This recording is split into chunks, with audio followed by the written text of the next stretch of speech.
Great. Thank you so much, Wayne. When you were speaking, I had to contain my smile a little bit. I just coming on here again with all of you lovely people and many familiar faces now after my 3 previous workshops. It's such a joy. You're such a lovely, lovely bunch. Can you hear me okay? Am I coming through? Okay, perfect. I really enjoy this group and I hope that my talk today is helpful. It's on a subject I'm very passionate about. So as Wayne said, I've worked in mental health for 16 years. I have some experience even beyond that with family members with very serious mental health concerns.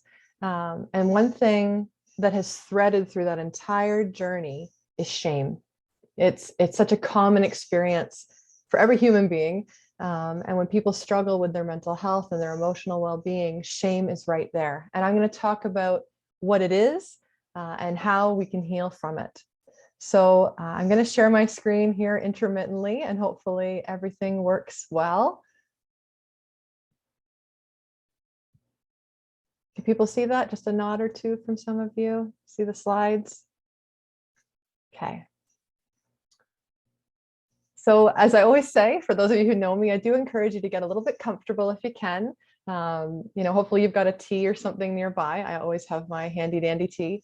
And as I said, we are going to talk about what shame is, why it's so significant when it comes to our well-being and our identity, and what's the antidote? What is the answer, and how can we reconcile and heal and move forward from shame?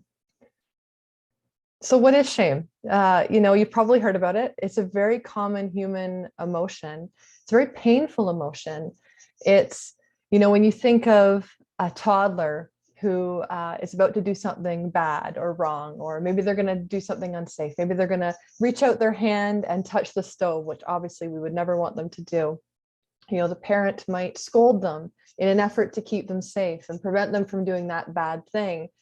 And if any of you have had children, or if you observe children, you might see that toddler after they're told, no, don't do that. They might suddenly just sort of cower a little bit. That you might see their head go down and their eyes go down. And what's happening is that toddler is experiencing shame. And it's intended to be healthy.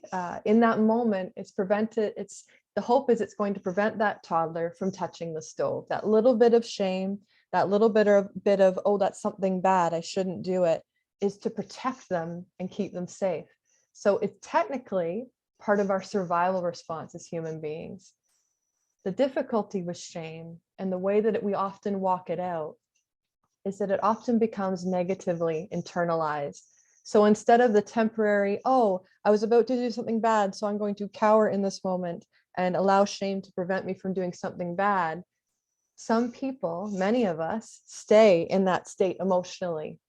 And instead of just doing something bad, it becomes, I am something bad. Brene Brown is a social worker who studied shame. It's become a big part of her work, a big part of her research. And she says that shame is the most powerful emotion, the most powerful master emotion. It's the fear that we're not good enough.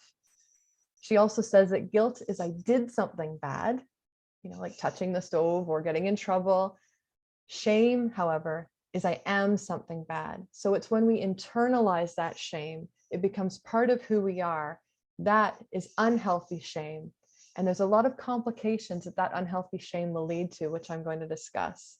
So I might be talking about shame in a way that maybe you've not heard about before. And hopefully this will be helpful and make sense. So of all the emotions, with lots of human emotions, if you've ever seen an emotion wheel, there's dozens and dozens of human emotions: bewilderment, abandonment, confusion, anxiety, shame. If it looked like something, it might look like a net. And I've got a fish net on the screen here.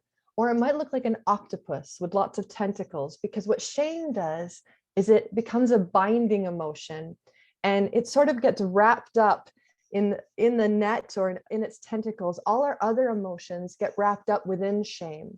So instead of being able to experience healthy grief or healthy anxiety, or to be able to cry when we need to, instead of being able to process abandonment or rejection or embarrassment, what happens is it all gets wrapped up in that shame, and shame prevents us from actually connecting with healthy emotions. So when some people talk to me about, Anne-Marie, I just really can't feel my feelings. I don't know how. Often what I'm exploring is there some shame here that's become a barrier for this person. I often personify shame. I talk about it like it's a person because it can be helpful to sort of separate it from ourselves and sort of look at it as its own entity. And I often do personify it as an octopus, and its tentacles get wrapped around our other feelings, other traumas or things we've experienced, and we just get stuck. And anyone who's experienced the trauma, I would almost guarantee they struggle with shame, because trauma and shame, they're like power twins. They just go hand in hand. And so if people struggle with shame, sometimes they may need some help with trauma healing. If they struggle with trauma, they might need also to explore the role of shame in their life. So shame is a binding emotion. So I want you to remember that. Shame also impacts our self-worth. Shame decreases our sense of self-worth and can actually make self-compassion feel foreign or even scary. And this one's a little bit hard for people to understand. So a lot of times mental health professionals, I've been guilty of it too, we'll talk about, just use positive affirmations. If you struggle with depression or low self-worth or low confidence, we'll say, just use positive affirmations. And maybe that means looking in the mirror and saying, I'm worthy, I am loved, I have value. And those are good. They're beautiful. I actually really like affirmations. I think they're biblical. I think they're truth. They could be helpful for identity. However, when someone struggles with shame, affirmations and self-compassion actually feel threatening. They can actually feel foreign and very uncomfortable. So if you've ever tried to do that in the mirror and declare those wonderful things over yourself, and you get like this sort of uncomfortable, sometimes even a nasty feeling, that's shame being triggered by that compassion. And the reason for that, and I'm going to explain a little bit more about this, is that shame is actually trying to protect you from that compassion.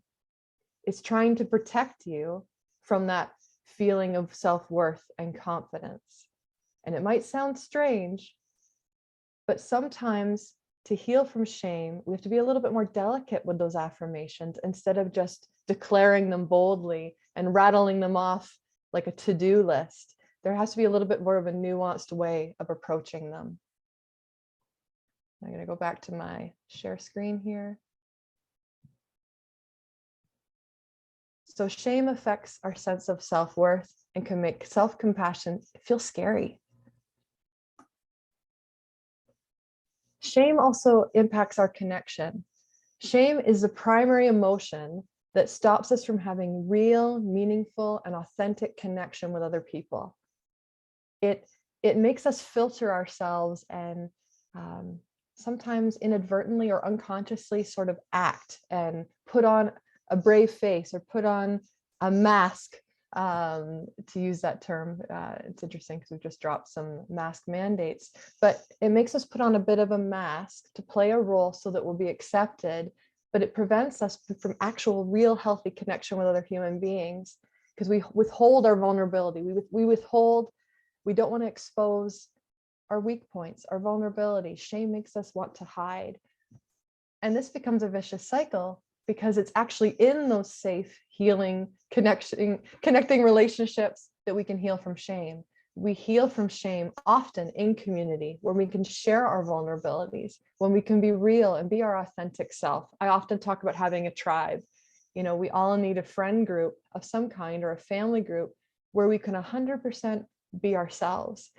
And that's rare, it's hard to find, but it is so healing when you can find it, because that in and of itself can be an antidote to shame. Shame makes us withdraw, isolate, hide.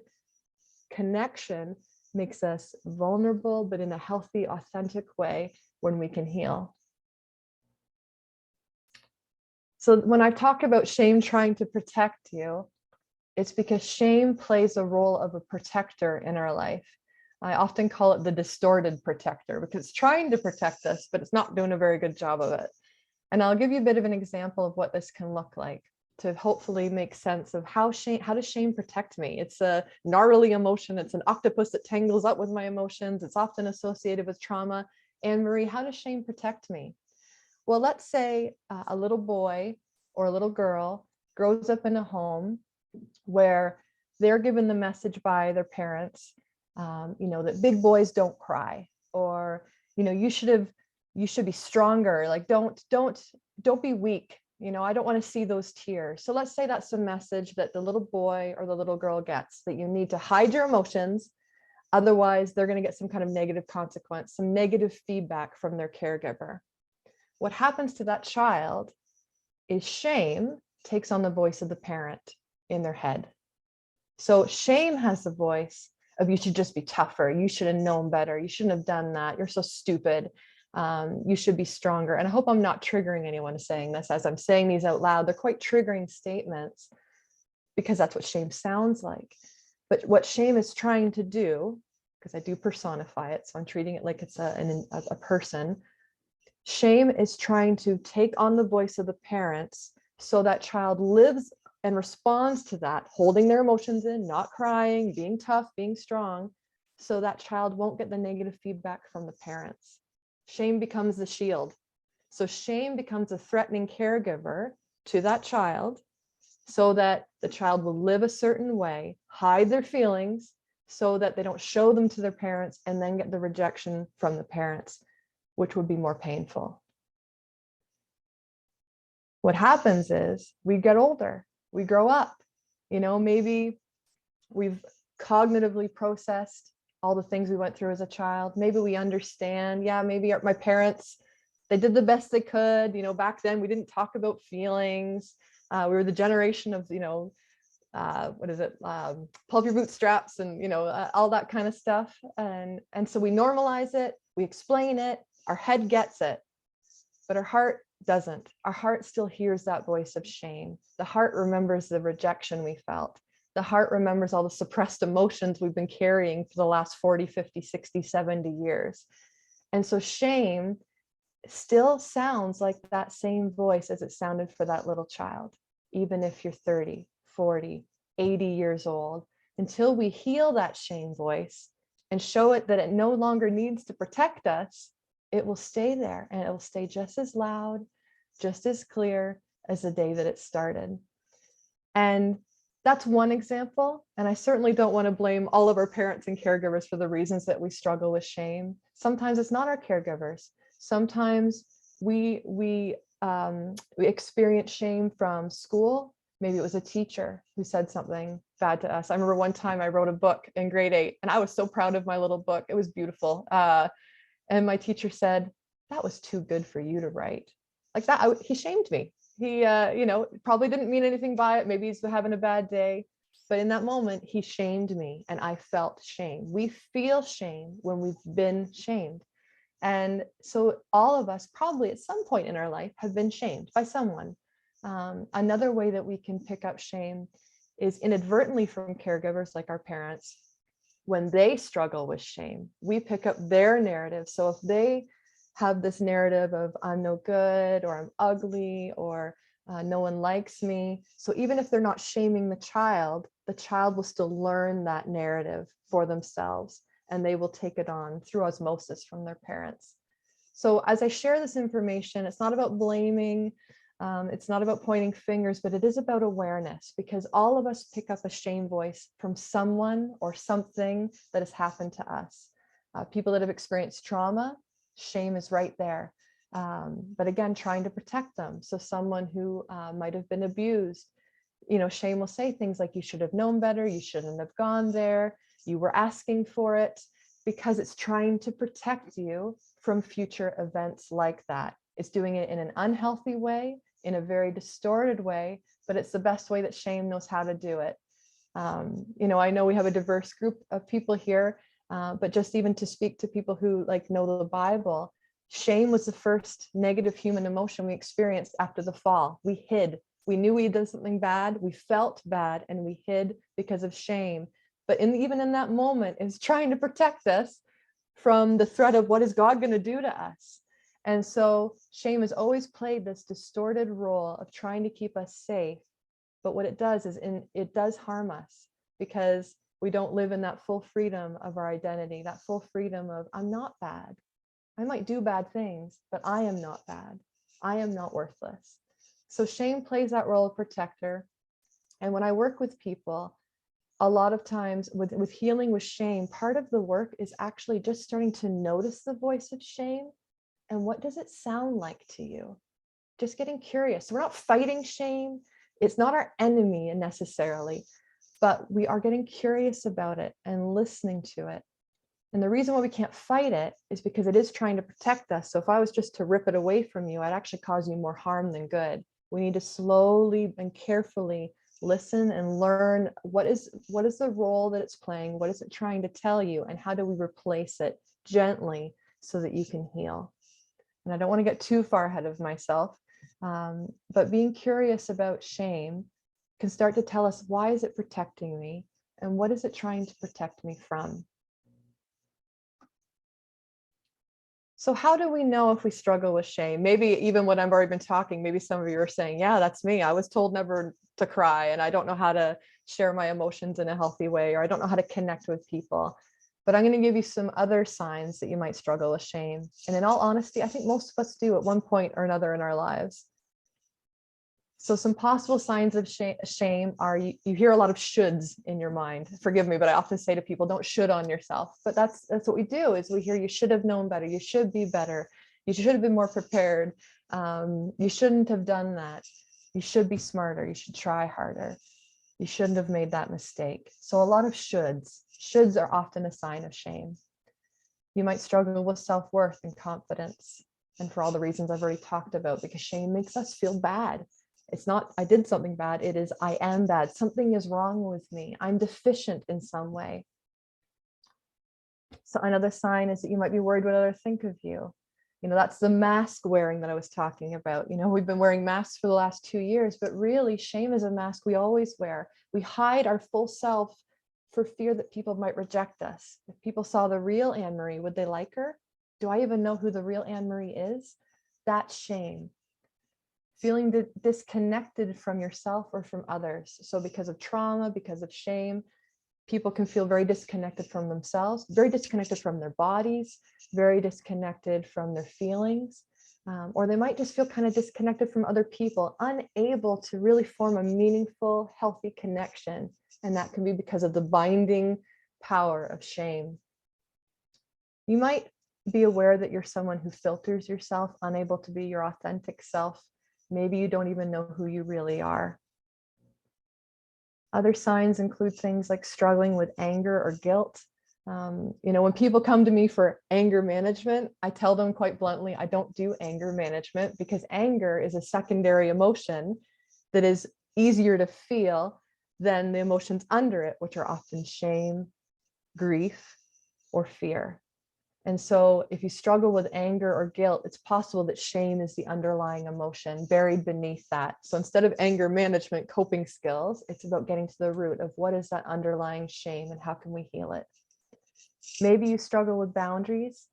You're not able to say no, even if it costs you. So if you're someone who is always self-sacrificing, always people-pleasing, it might be a sign of shame. Shame might be driving you to do that. Again, it's trying to protect you. It's trying to protect you from people not wanting you, not needing you. And so therefore you'll give yourself at all costs. Or maybe it's trying to protect you from feeling like you're a terrible person or a terrible Christian. So you must give and self-sacrifice.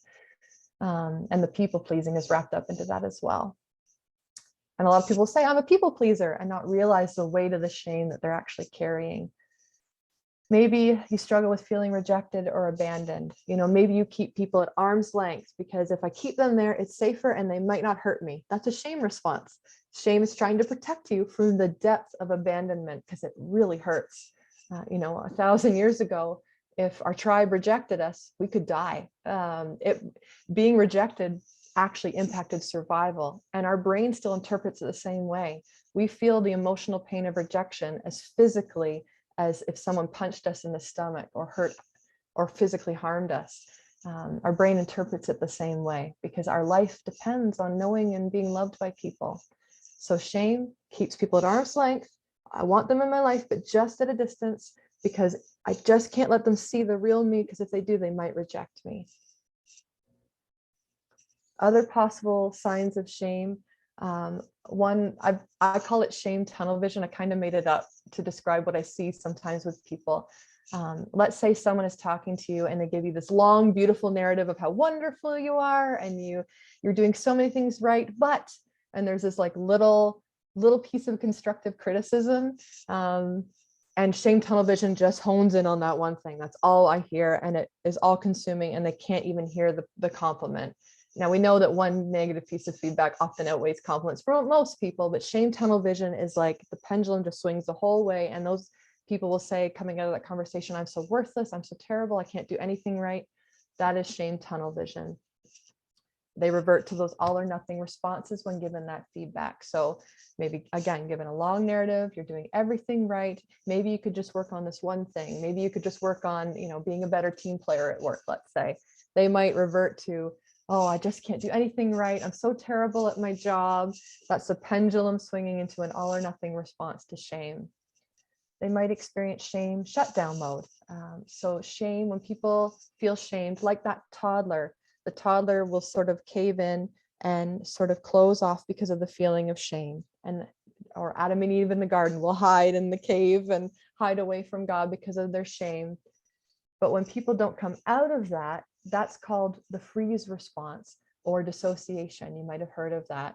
And that's when our nervous system actually starts to shut down because of overwhelming feelings of shame.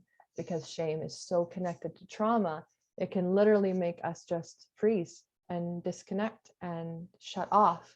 So if you are someone, when hard times come, you end up in bed for a few days, or you end up staring at a wall and losing track of time, or if conflict happens and you actually go blank and can't function and you get really lethargic and tired for an extended period of time, that could be a freeze dissociative response, often connected with shame.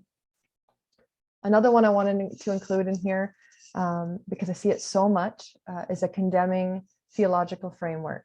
So a lot of beautiful people, very spiritual people, inadvertently take scriptures that are meant to lift us up or be encouraging, but they see it through a shame lens. And so it becomes very much about condemnation. I am not good enough. And they feel more the sort of the wrath of God rather than the love of God. That can be a shame response, because we know very clearly, Romans 8:1, there's no condemnation for those who are in Christ Jesus.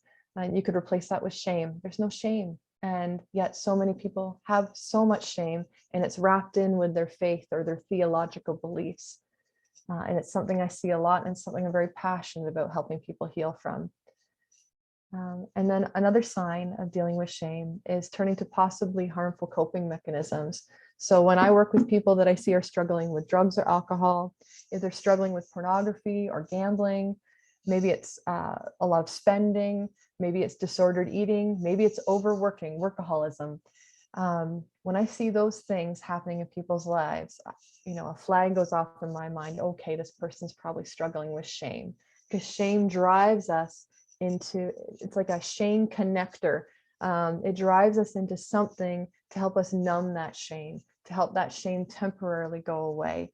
But then the vicious cycle ensues. Because I used alcohol, I feel, because I abused alcohol, I should say, I feel shame for that. And so then I want more to take away the feeling, and then I feel more shame, and it just becomes this vicious cycle. So that's a lot of possible signs of shame. I don't want anyone diagnosing themselves, but if any of these stuck out to you, it's quite possible that it's something you've been struggling with. And I'm hopeful that the rest of this presentation, when we look at, so now what do we do with this shame, will be helpful. So I really believe that we can overcome shame, especially because if we know what it is and the role it's playing in our lives, we're empowered to do something about it, rather than the vicious cycle and the hamster wheel that many of us can end up on. And I've got a chair in this picture. And the reason why I have a chair is because a chair needs, its 4 legs to sit upright. And what happens often when people try to heal from shame is they try to pull away a chair leg, and the whole thing collapses. So maybe they struggle with alcohol and they are dependent on it, and they drink, a 6-pack every evening to cope with life. If I were to tell that person, oh, you're going to heal if you just stop drinking the alcohol. You'll feel less shame. Just don't drink the alcohol. Don't do the thing that's hurting you. That person will literally collapse. They will fall apart. The withdrawal symptoms, the shame will be overbearing. They will end up in crisis. And unfortunately, many well-meaning clinicians have told people to take that approach, abstinence, suddenly, and we end up with people in hospital. Similarly, when it's, even if it's being a workaholic, same thing. If I tell that person, well, just have better boundaries at work and just don't work so hard, that's not getting at the root issue. And then they still collapse in shame, and it will manifest in another way. If it's not being a workaholic, it'll manifest as something else in their life, because shame is still there. Shame is still trying to protect them. And the root issue of why shame is there hasn't been healed. So what we want to do, instead of ripping away the chair leg, so we want to slowly and gently replace it with something else, so that once there's enough sturdiness, we can then slowly remove the shame, because it's no longer needed. It no longer needs to protect that person, because they're okay. They're standing on their own. And so that's the approach I take with people. And that's the approach where we're seeing people be healed. And I'm going to go back to my share here. So the first step in overcoming shame is to go slow. We need to take it slowly. Give yourself grace and space to take it slowly. Some people come to therapy very motivated and they want results right away. But in fairness, I'm very clear from the beginning, this is a process and we have to go with the process. And similarly, like if you saw, let's say in front of you, there's a bunch of cables and wires all tangled, and it's a tangled mess, and that mess represents your life. The temptation is to rip it all apart, try and get it all sorted. But sometimes we can make it more tangled when we do that, when we rush. But instead, if we sort of start where there's just some natural movement, maybe it's a little bit looser over here, we just push it away and maybe we've untangled like a piece of one wire. That's progress. And now, because we've untangled that one piece, now there's room for movement over here. So I can start pushing in this area. And that's what can be a helpful approach for people who are trying to heal. Let's go slow. Let's be careful. Let's pace ourselves, and let's go where there's natural movement. So right now, maybe this is really on your heart. Okay, that's a spot today to talk about this and to work on the shame in this area. So going slow, not ripping out all the chair legs. We're going to be very careful and be very safe. And I've talked about this already. So the second step in overcoming shame is starting to notice shame using thought diffusion techniques. And I'm going to explain what those are. So I don't know if any of you downhill ski or snowboard, but anyone who's an avid skier or snowboarder will tell you that if you stare at the trees you're trying to avoid, you're more likely to hit them. So if I'm skiing and I'm trying to miss the trees, but I'm staring at them to try to miss them, I'm actually more likely to run into that tree. It's the same thing with driving. We're meant to notice the cars coming at us, but we're supposed to look at the road ahead. And with skiing, we're meant to notice the trees, be aware of them. Don't focus on them, be aware, but focus your gaze where you want to be headed. And that's the approach of how we want to notice shame. We don't want to stare at it. We don't want to get obsessed about it. We don't want to focus or fixate on it and be afraid of it. That's focusing on the tree, and then we smack into it. What we want to do is be aware of it and notice it with a bit of curiosity, but focus our gaze elsewhere. It is very difficult to stop having a thought that you're trying not to have. So a lot of times in therapy, I was trained in cognitive behavioral therapy. It's a very common approach. I do like it, but the downside of it is it focuses on changing your thoughts. And when you are focused on changing thoughts, you're staring at the trees, you're looking at the thoughts you're trying not to avoid, and you ruminate on them, you fixate on them, you stay on that thought, and you actually become very attached to that thought. And that thought becomes overpowering, and you actually can end up worse off than you were when you began. And so even again, the Bible says, think on whatever is pure and lovely. It's actually trying to focus our gaze elsewhere instead of focusing on the bad thoughts we're trying not to have. And that's the idea that I'm getting at here. So we're going to be curious about shame, but we're not going to fixate on shame. So being curious is like, oh, what does it sound like? What is it saying? Why is it saying that? I wonder why it sounds like my 5th grade teacher. Or I wonder why shame always seems to show up when I'm out in social settings. Or it's interesting, and I wonder why shame is telling me not to trust that person. Just listening, noticing, but not fixating. And then we start to we just get curious, we listen, and then we start to redirect our gaze elsewhere. We start to shift towards compassion. So instead of I should have known better, as an example. I get that one a lot. I should have known better. I made that mistake. I'm so stupid. So instead of I should have known better, it's like, oh, I'm having the thought that I should have known better. I wonder why that's shown up.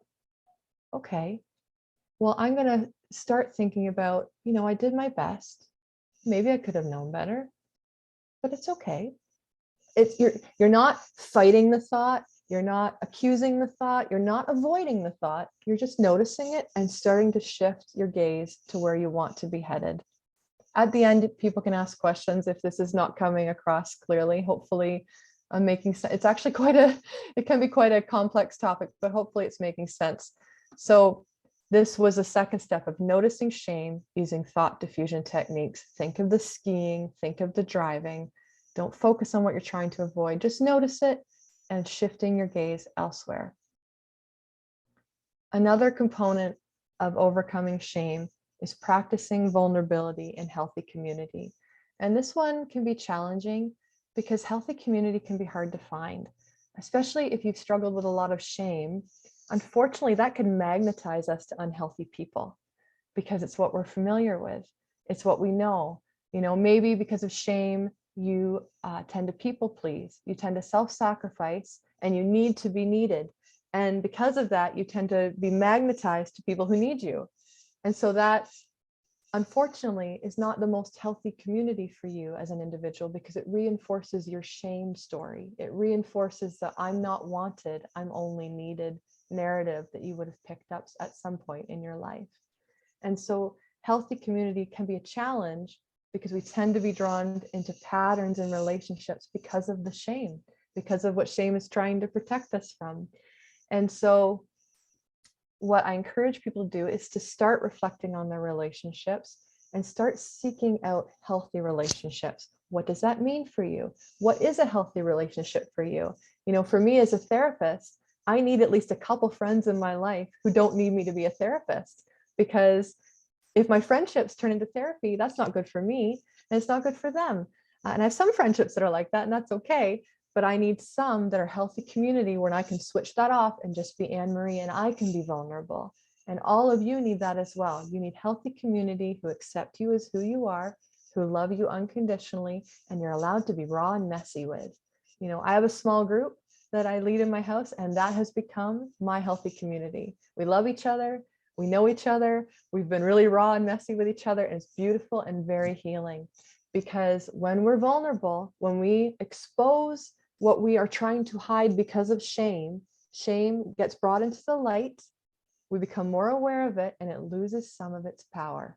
It loses some of its necessity because it's trying to hide, trying to protect. So by gently exposing it in a safe environment, it starts to realize, oh, maybe I'm not as needed around here, because maybe they're actually safe. Maybe these people actually love them. And it starts to create a new cycle of healing. Brene Brown, who I mentioned earlier, the social worker who has a PhD and has studied and researched shame, written lots of books on it. Her TED Talk on shame and being vulnerable is amazing. She will say that healthy community and compassion are the antidote to shame. They are the answer. Shame is hide, conceal, I'm no good. Community is expose, be vulnerable. It's okay. We accept you as you are. That's the exact opposite of what shame is trying to keep the cycle being. So, it might be hard, especially coming out of a pandemic and 2 years of isolation, which unfortunately has reinforced a lot of shame for a lot of people. It might be hard, but it is something to start pondering, start considering. Even this community on here, I don't know how many of you know each other, but I see that you are beautiful people. Are there opportunities for healthy community even in this group? I don't know, but it's something to explore, something to pray about, something to ask any mentors in your life about where you can find people that will accept you and allow you to be vulnerable and authentic. And then also overcoming shame is going to include the practice of self-compassion and self-forgiveness. And I say practice because remember, it's got to be gentle, it's got to be nuanced, it's got to be careful, not just stand in front of the mirror and rattle off a bunch of positive statements about yourself. It's practicing meaningful self-compassion. And I actually have a handout of some meaningful self-compassion exercises, which you'll all get as part of this workshop. And I'll just bring it up for a second here. I don't know if I can scroll.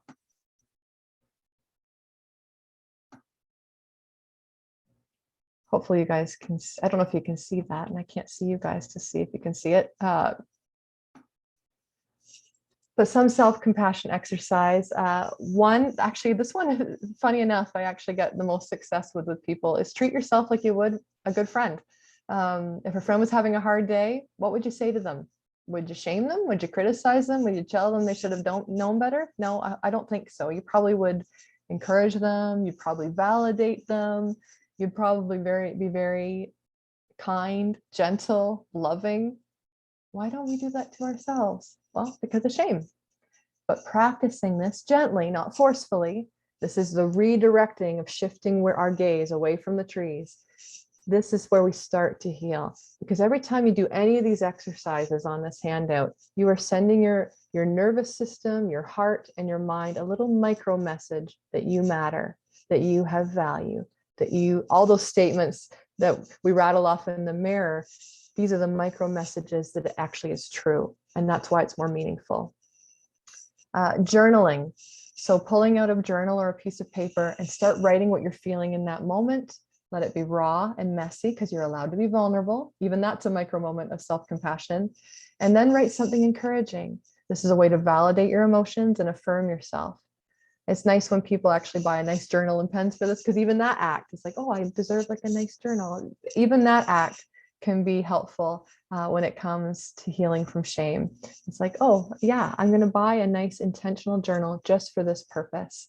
And journaling, some people think it's overused in mental health. It's actually really amazing because it engages our parasympathetic nervous system, which is our peace response, the opposite of fight or flight. If you've heard any of my talks, I often talk about our fight or flight response. Journaling engages our parasympathetic response, which is the opposite of the alarm mode. It's actually a very tactile way to calm ourselves down and to show ourselves compassion. Doing something kind for your body is a way to practice self-compassion.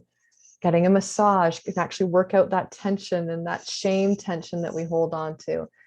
Telling your body that it matters is telling yourself that you matter. Softening critical self-talk. So if you're noticing shame and you notice you're being hard on yourself, for example, I should have known better, that could be softened to, well, I did my best and I'm allowed to learn. So we're not kicking shame out of the door here, but we're just softening it. We're just being a little bit more kind, even with the same thoughts. Doing something special for yourself, taking yourself out on a date to a coffee shop, driving to a scenic movie or a scenic place, listening to music, watching a movie that evokes nostalgia. Maybe for me, it's a Little Mermaid, I don't know, 1983 movie or whatever it is. That invoking nostalgia actually invokes oxytocin, which is a cuddle hormone, and that can help us feel a bit of self-compassion. Practice living mindfully. So this actually was a big one for me. I think I've talked about it. So we get very much caught up in the rush of life. And unfortunately, that doesn't leave us any room to do self-care and self-compassion. But doing something as simple as having a mindful cup of tea, noticing its warmth, noticing its scent, drinking it and savoring each sip, that is a self-compassion exercise. It slows us down. And again, it's a micro moment, a micro message that I matter. In this moment, I matter. And I'm allowed to have this cup of tea. I'm allowed to enjoy it. Practicing healthy boundaries. We've talked about shame driving us to unhealthy boundaries. So saying no to things that are not healthy, saying yes to things that are, is practicing self-compassion. In doing this, you might have to tolerate some initial discomfort. If you're a people pleaser and you say no to someone who's asking for your help, you might feel really guilty. You might feel shame. You might think they're going to leave you because they need you. And if you're not helping them, they might not want to be your friend anymore. You might need to tolerate that. It's okay. I feel this way and I still have value. I still matter. I'm going to tolerate this discomfort and I'm going to set that boundary. And it does get easier. You could do a self-compassion grounding activity. This is one that I've taught this group before, but just for those that are new, putting a hand on your cheek, a hand on your chest, because this is self-soothing. It reminds us, hopefully, of when we were younger. Babies thrive when they're physically touched. So we're taking ourselves back to that. We're physically touching in a self-soothing way. It's very grounding because using our senses grounds us. So I'm touching myself. That is a grounding technique. And I'm going to slow down my breathing. I'm going to close my eyes. I'm going to say something like, it's okay. It's okay to be anxious. I am safe. I am loved. And I'm going to get through this. This is such a simple activity.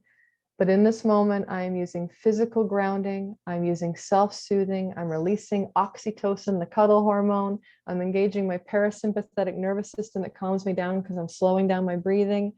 And I'm telling myself it's okay to be anxious. So I'm validating my emotion instead of accusing or shoulding or shaming myself. And I am also telling myself it's okay. I'm safe and I'm loved. We often feel difficult emotions when we either feel unloved or unsafe.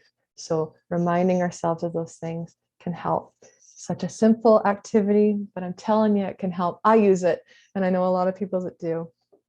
And then I think there's a few more on here. Practicing curiosity rather than judgment is another self-compassion exercise. And that was sort of what I was talking about earlier about why am I feeling that way? That's being curious versus judging. I shouldn't feel that way.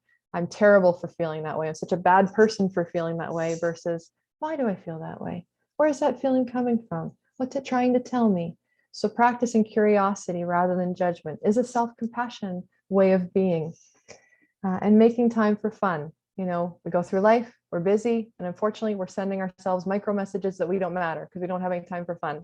So making time for fun, being silly, acting like a child, bringing ourselves back to simple, nostalgic things, maybe playing a board game you haven't played in years, maybe making time for, laughs and jokes when you have get-togethers with people.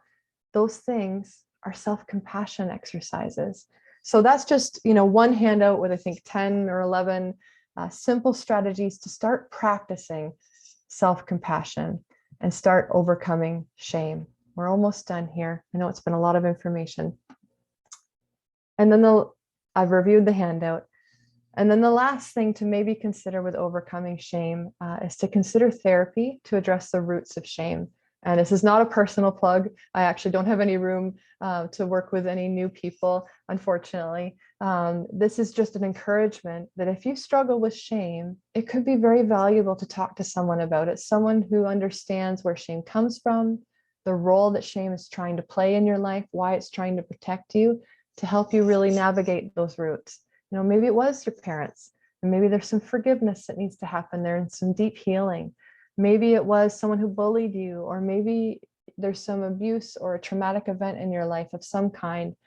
We are invited to go on these healing journeys and not just go through the motions of life. We discovered post-traumatic stress disorder really after the First World War, and veterans came back with shell shock. And they were still living in real time what they'd been through in the war. Well, there's a lot of us still living in real time what we've been through, whether it's from our childhood or whether it's from this pandemic. These last 2 years, what we've been through has given us all a little bit of shell shock, to use that term. Our nervous systems are dysregulated. We are feeling burnt out. And with that can come shame. Shame is right there when there's trauma and stress. So therapy might be helpful for some of you if that's something that you want to really start to intentionally work toward. Another option to put in here, I would put it in the same breath as this, is, spiritual guidance, prayer. A lot of that can help people heal from shame. That's been a big part of my healing from shame journey, has been through my faith and support and community. And so, with all that I've talked about, I would encourage each of you to just ponder and to reflect and wonder what might be an important part of my journey to heal from shame, because I believe each and every one of you can heal from shame. So thank you very much. That is my presentation. I just have on here, I have an Instagram page and I have a YouTube channel. And these are just here and available if you want further resources. That is what this is for, because I post a lot of resources. I want people to be well equipped. So thank you. It's been a pleasure. Thank you, Anne Marie, for your presentation. It's been great to have you again.